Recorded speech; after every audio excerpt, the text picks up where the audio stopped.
This morning, we're in 1 Peter 5. You can turn there. And it's talking about shepherds and shepherding the elders, shepherding the flock. And it set me to thinking about shepherds and flocks in Eastern Oregon. Growing up in Eastern Oregon, when fall hits, so many memories come back. When it shifts from being summer to fall, it starts me thinking about growing up in Eastern Oregon and the things I would see and experience. And Western Oregon and Eastern Oregon are pretty different in a lot of ways, but the feel of fall is kind of the same. When it feels like summer has been just oppressive and hot, and all of a sudden it just shifts, and it feels like something's changing, something's in the air.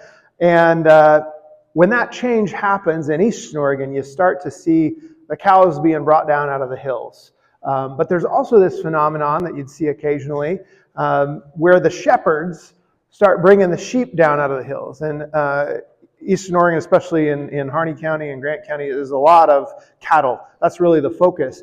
But there are these outliers, these sheep farmers, and they would bring their sheep through out of the high country back down to the low country.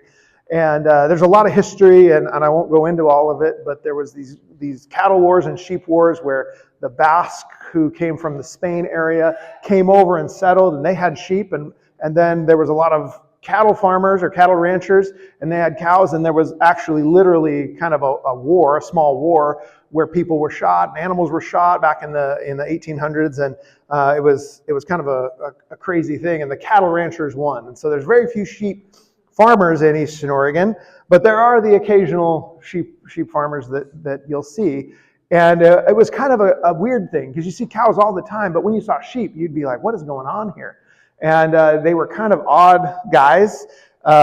You'd see this kind of cloud of dust and this like weird white, dirty white stuff going on, and you're like, oh, okay, that's sheep. And then this guy that's either on foot with a weird backpack or whatever, he's just kind of trudging along. He sometimes has a tent with him. Sometimes there's two guys, and one of them has the like junky camper trailer and a beat up old car, and he is the one that drives ahead, and then he sets up camp.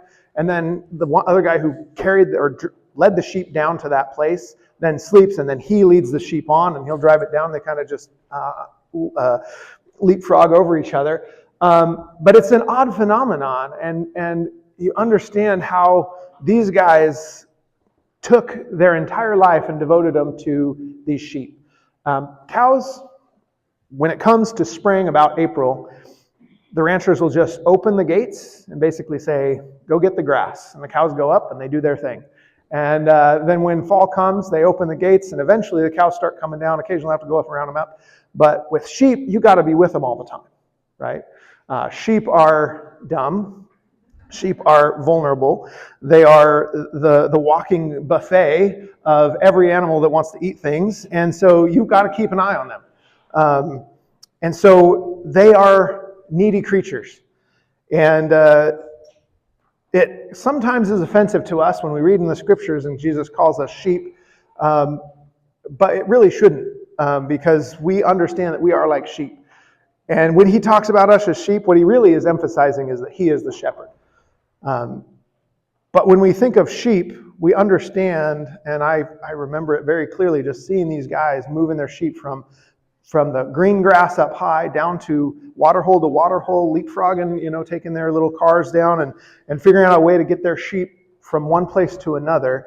They had to care for those sheep. They had to watch over those sheep. It meant they didn't have much social life. It meant that they didn't have much of anything. They didn't have much money. They were just devoted to the sheep. And when it comes to this idea of us being sheep, we understand that Jesus was the ultimate good shepherd, that he died for us. He gave up his life for us. He sacrificed for us. And he is shepherding us even now.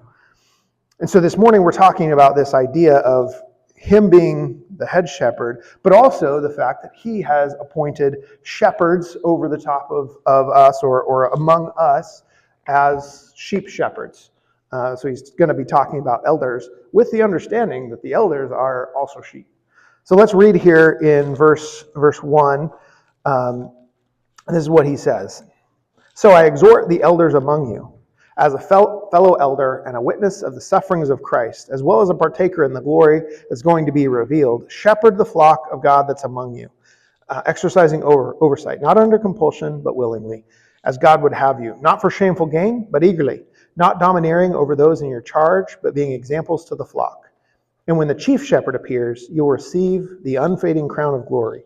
Likewise, you who are younger, be subject to the elders. Clothe yourself, all of you, with humility toward one another. For God opposes the proud, but gives grace to the humble.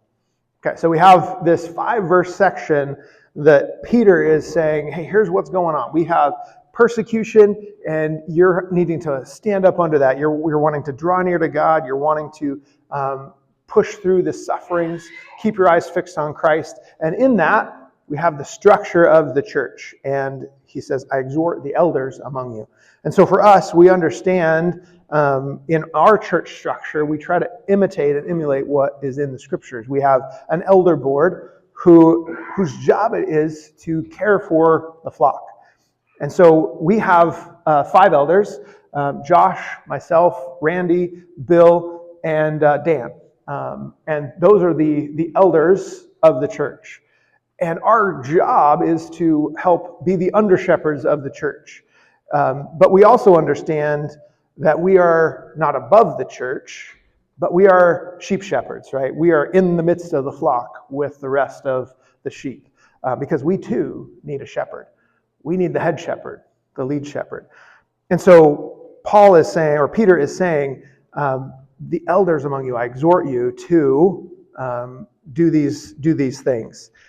And I appreciate our elder board, the guys who've devoted their lives to the health of the church. And just a couple weeks ago, we celebrated Rich as he retired from eldering after 40 plus years serving in that role. But even for me during my sabbatical, I was praising God for our elders, that we have elders here at this church that are humble enough, that care enough, that are hardworking enough that I can step back and trust that these guys will continue the work that God is doing. And that's a beautiful thing, right? Because no work of God should be dependent on one person. And so the reality is that the elders are doing the work of the gospel, and it's not dependent on any one of them, but we are as a team are seeking to shepherd the flock. And Peter's going to talk about what it takes, the humility it takes, and the devotion it takes. But he exhorts the elders, himself as a fellow elder, as a witness. He says, this is what you should do. Let's read from 1 Timothy 3, just so we're all aware of what's defined as an elder. Paul talks about elders, and he is writing to Timothy about what elders should be and what they should look like. So 1 Timothy 3, verses 2 through 7, this is the definition of an elder. An elder, therefore, must be above reproach, the husband of one wife, self-controlled, sensible, respectable, hospitable, able to teach, not addicted to wine, not a bully, but gentle, not quarrelsome, not greedy, one who manages his own household well, having his children under control with dignity. And if one does not know how to manage his own household, how will he take care of God's church? He must not be a new convert, or he might become conceited and fall into the condemnation of the devil. Furthermore, he must have a good reputation among outsiders, so that he does not fall into disgrace and the devil's trap. That's the clearest passage we use when we're talking about elders and elder qualifications. There's others in other places that talk about what elders should look like, but for us, when we say, what is an elder? It's these characteristics: self-controlled, above reproach, sensible, respectable. And the reality is, all of those things we all should be aspiring to. Not everyone will be an elder. Not everyone will be a deacon. And again, it's not like a ladder. Like the ultimate peak is you get to the top rung and you're an elder. That's not really what Peter is saying or what Paul is saying.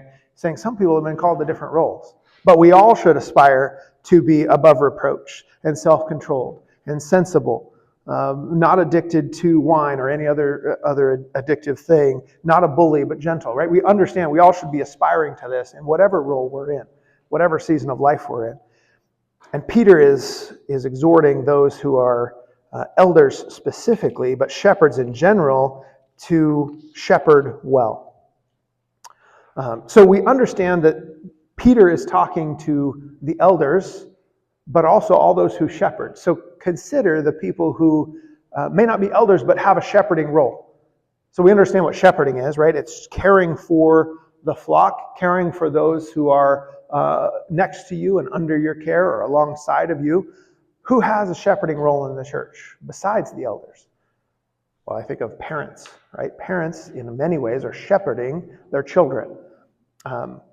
So when it comes to these principles, we understand that we all have, who have children, have the responsibility to shepherd them. Grandparents, of course, they're also in a shepherding role, a little different role, not quite as constant, but they also are shepherding their grandchildren and, to a degree, their children. So they are shepherding those around them. But we also understand that all of us at various times, whether we're teaching Sunday school or whether we're cleaning up outside in the church, whether we're teaching someone how to mow the lawn, whether we're teaching someone at our workplace or in our neighborhood, whatever it is, we all step into a shepherding role at some point. We all understand that we are caring for those around us at certain times.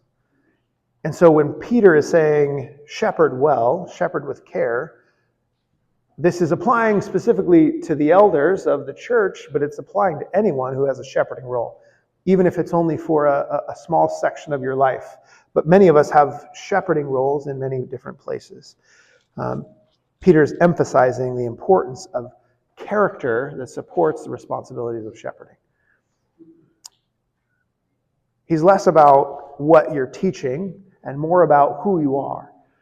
You have to have the character that supports the responsibility that you have.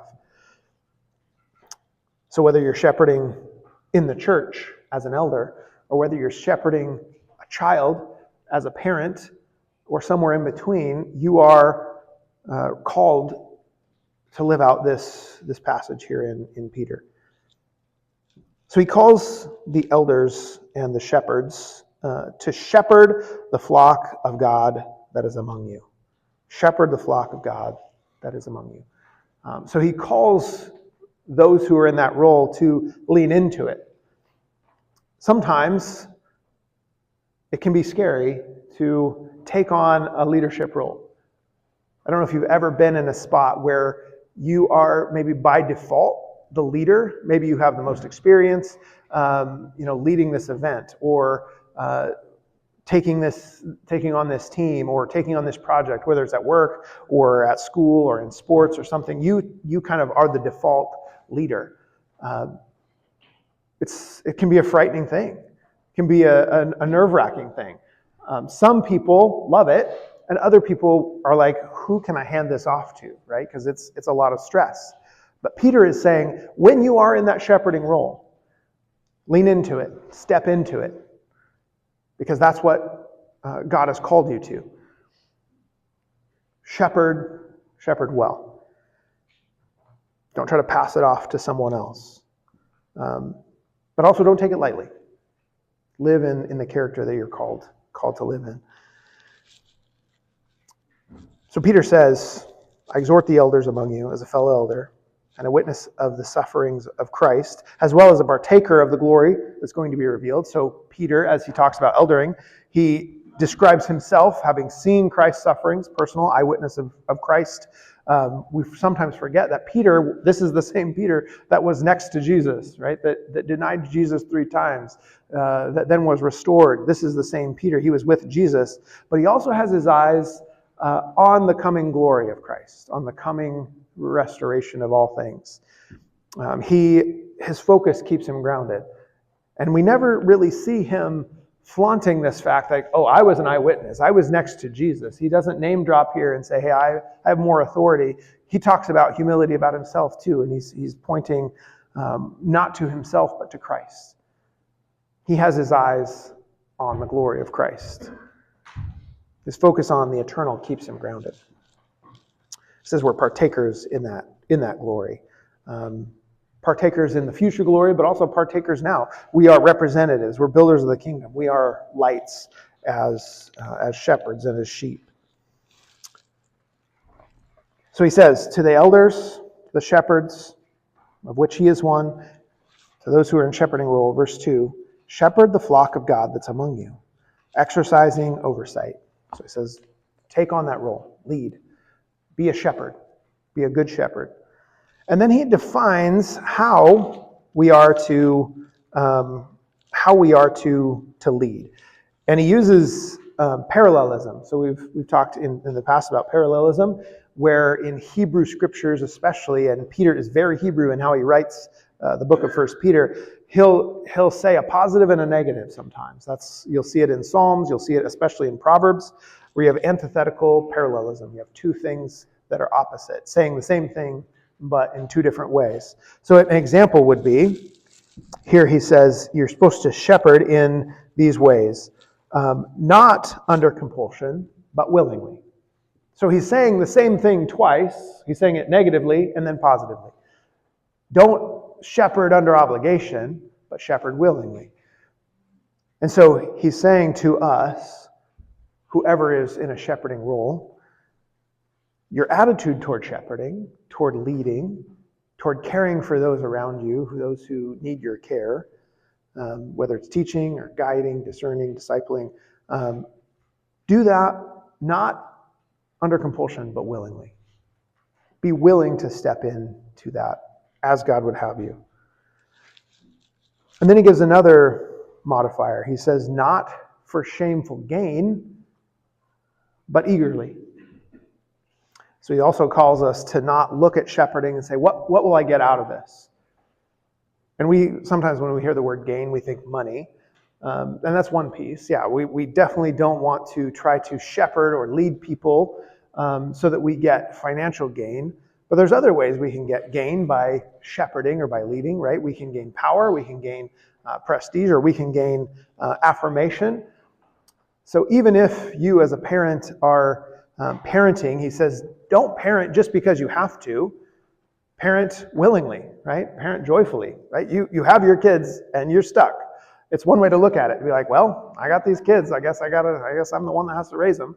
He's saying, don't do that, right? Lean into the joy.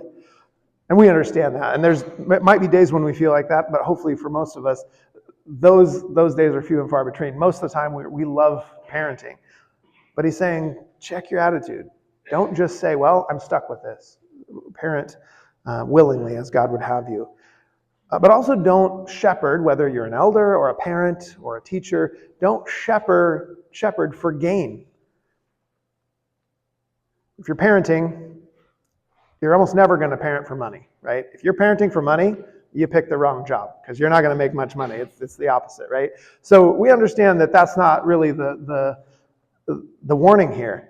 But there's other ways you can parent for gain. If you are trying to look at your kids to get your needs met emotionally or in your accomplishments, if you're looking at your children to be a source of accomplishing things you never could, right, living through them, you're missing the calling of shepherding. In my role as a coach, I occasionally see this, where a parent maybe didn't have the kind of soccer or basketball career that they wanted. And they weren't ever the athlete, or maybe they had an injury or something caused them to miss out on what they dreamed of for themselves. And they end up sometimes, and this is rare, I don't see this a lot, but sometimes they'll put that burden on their child to accomplish the things they always wanted, to follow their dreams that they couldn't accomplish. That's an example of shepherding for shameful gain, right? To try to lead your child to get something for yourself that you could never achieve. We might shepherd the people below us or alongside of us at work so that we can be recognized by the boss, right? So we take credit for their work so that we get the recognition. That'd be another example of where we're gaining something. We're not gaining something necessarily financial, but we're using the sheep to gain something for ourselves rather than building up and lifting up. Peter is talking about this idea of not shepherding for gain, but instead eagerly. Instead of lifting yourself up, you're providing for the sheep. Those shepherds in Eastern Oregon, when they are moving the sheep from one place to the next, it's hard work, right? They're sore, they're hot, they're tired, they're bitten by mosquitoes, ticks, all kinds of things are going on, and they're not, ultimately they are caring for the sheep, and the goal is financial.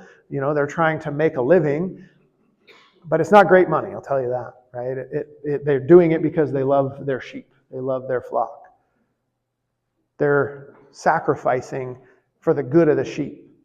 They care about every sheep. They're taking them to water so the sheep can have water. They're finding the next green grass so the sheep have food.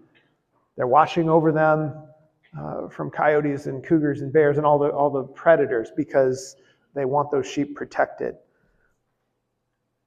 They're not trying for shameful gain, for their own comfort. They're working eagerly for the good of the sheep. And so for us, in whatever role we're in, we're called to shepherd, to care for, to teach, to protect for the good of the sheep. Not for our own recognition, not so that we feel better about ourselves, right? We understand that. And then the third modifier here is not domineering over those in charge, but being examples to the flock. We're not lording it over. We're not crushing down those under us, but we're being examples. And the ultimate example is Jesus, right? As he leads his flock, as he leads his disciples, he doesn't use them to make himself great. Ultimately, he dies for them and for us. His role as a shepherd cost him his life, cost him his comfort, cost him everything. And he's an example for us. And so for us, as we look at this, Peter is saying, don't function as a king, function as a shepherd. The king sits on his throne and asks someone to bring him a cooked sheep, right? That's how a king interacts with sheep. A shepherd protects the sheep and feeds the sheep. And so Paul is saying, Peter is saying, don't be domineering. Don't be a king, but be a shepherd. Don't work for shameful gain, but eagerly sacrifice for the sheep, being examples to the flock. And so Peter uses these three antithetical parallelism pieces to help us understand. Not under compulsion, but willingly. Not for shameful gain, but eagerly. Not domineering over those in charge, but being examples. He says these are the three things that we are called to serve in this way. And he says, when you do that, you serve like Christ does. You serve like Christ did, the chief shepherd. So verse 4, and when the chief shepherd appears, you'll receive the unfading crown of glory. There will be a time when we see the benefits of shepherding, when we receive glory, when we do receive gain, but it's not here on this earth. When did Jesus receive his glory for his work on the earth? When he sat down on the right hand of the Father, but it wasn't here on this earth. And ultimately, he'll be glorified when he comes back and returns to bring his people to himself. But Jesus, as the example, didn't get his glory here. And Peter reminds us that our job as shepherds, as parents, as teachers, as elders, as pastors, as friends, as whatever role we're in, as the body of Christ, it's never for glory here. Any glory here will fade. Any glory here will be hollow. But when the chief shepherd appears, when Jesus appears, you'll receive the unfading crown of glory. Jesus will and does recognize the work that we do as parents and as leaders and as teachers, as pastors or elders or whatever role that we are in. He sees it as important. He says, this is for my glory. And you will receive the glory from Christ. We also understand that when we do that, what will happen? What will happen when we get those crowns? What do we know from Scripture? You throw them at the feet of Jesus. So he'll say, well done, good and faithful servant. And we'll be in the presence of Christ and we'll say, actually, you deserve even this crown. But Peter's reminding us that there's an ultimate glorification that we will receive, but we'll also be looking to the chief shepherd more than ourselves. And this reminds us also that even if we are in a position of power, even if you become, the mayor of Sandy, the governor of Oregon, the president of the United States, whatever it might be, when you hit that position of glory, or what the world might say is glory, there's still, whether we recognize it or not, is someone above us, and that's God.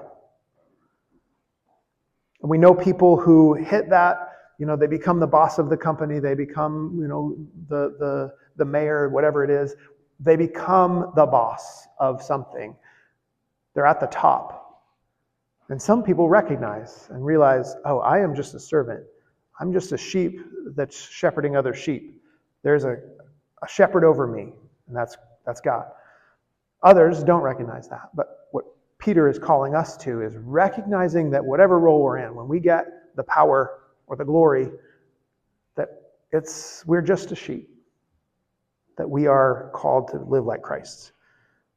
We're called to shepherd under the headship and authority of Christ. We submit to him. So he talks to all of us who are in positions of leadership, of shepherding. And then in verse 5, he talks to all of us again when we're in our roles underneath a shepherd. Likewise, you who are younger, be subject to the elders. And so in this context, he's clearly talking about those who are in the church, who are among the church, and they are younger. And you have the elders of the church who are overseeing the church. He says, submit to the elders. But we also understand that this principle holds true for all of us. Because there might be, even if we are the boss, or even if we are the elder of the church, or even if we are the teacher or the coach or whatever we are, in that role, we might be the one overseeing the flock. But then we walk into a different situation and a different scenario, and now we become the one who's shepherded by the person who is above us, right? We all have roles where we shepherd, and we all have roles where we are shepherded. And so Peter is saying, when you are in that role, he says what he said from the beginning, submit to those in authority for the glory of God. Submit to those over you. Submit to the elders.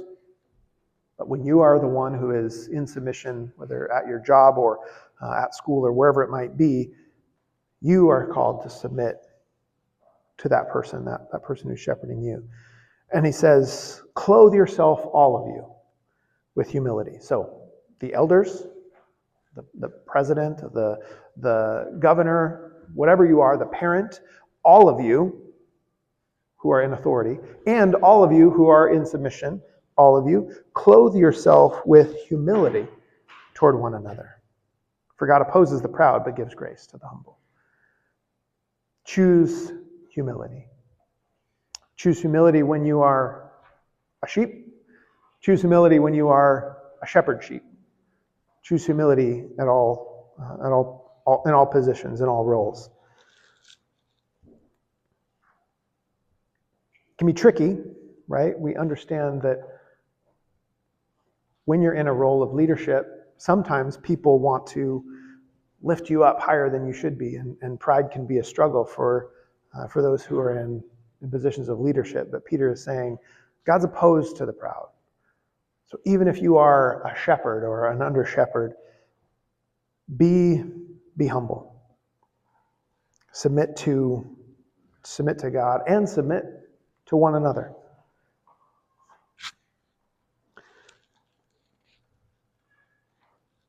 When you're in that position of leadership, be sensitive to the fact that you're flawed. We're all flawed. We all have our failings. We all have our weaknesses.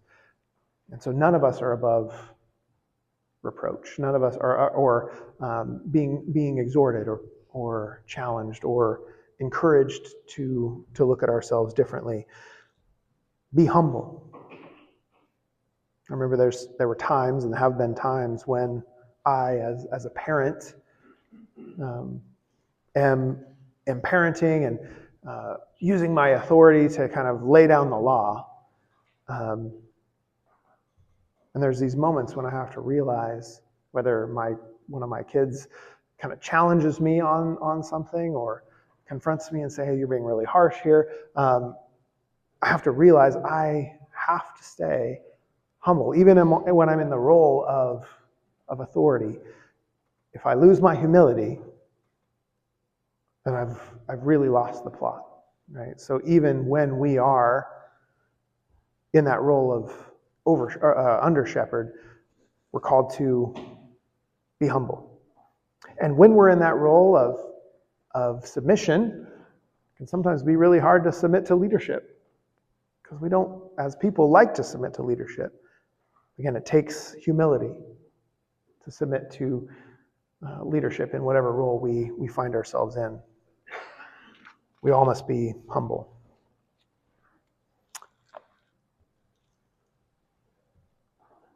For us, Peter is reminding us of the fact that we are underneath a good and loving shepherd. That the shepherd, the overseer, the one who cares for us and died for us, is the one that we fix our eyes on. And in that role, in that position, we've also been called to lead and to shepherd and to disciple people. And we've also been called to submit and be the flock at times. But Peter is reminding us it's important to live out those roles for the glory of God. And ultimately, we are all sheep underneath the head shepherd. As we think about this, I'd encourage you to consider a couple ways to apply this. One would be, choose a person this week, a person in authority that you are submitting to, whether your boss, your teacher, someone. Encourage them this week, whether it's face-to-face, a note, an email, a text. In some way, encourage them. Build them up. Because we've all been in that role where we are in leadership, and it's a hard place to be. On the other side, choose a person that you have a shepherding relationship with, a person that you are shepherding, whether it's your child, grandchild, or someone at your organization, or whatever it might be, a younger sibling, a friend, a fellow believer, a classmate, someone that you are discipling or caring for, and build them up. Encourage them this week. Choose humility in both of your roles. Choose to be a good sheep and choose to be a good shepherd. For us as a church, Peter is calling us to understand our roles and understand how the church should function, that we are the flock of Christ, and we're called at times to be good sheep and called at times to be good shepherds, under shepherds. But this week I'd encourage you to lean into that role, to imitate Christ, and in all humility, for the sake of the gospel, fill your role and fulfill your role as a shepherd and as a sheep. Let's pray. Father God, we thank you for this reminder for us of the reality that we are your flock, that we are sheep, that sometimes we're weak, sometimes we're foolish, sometimes we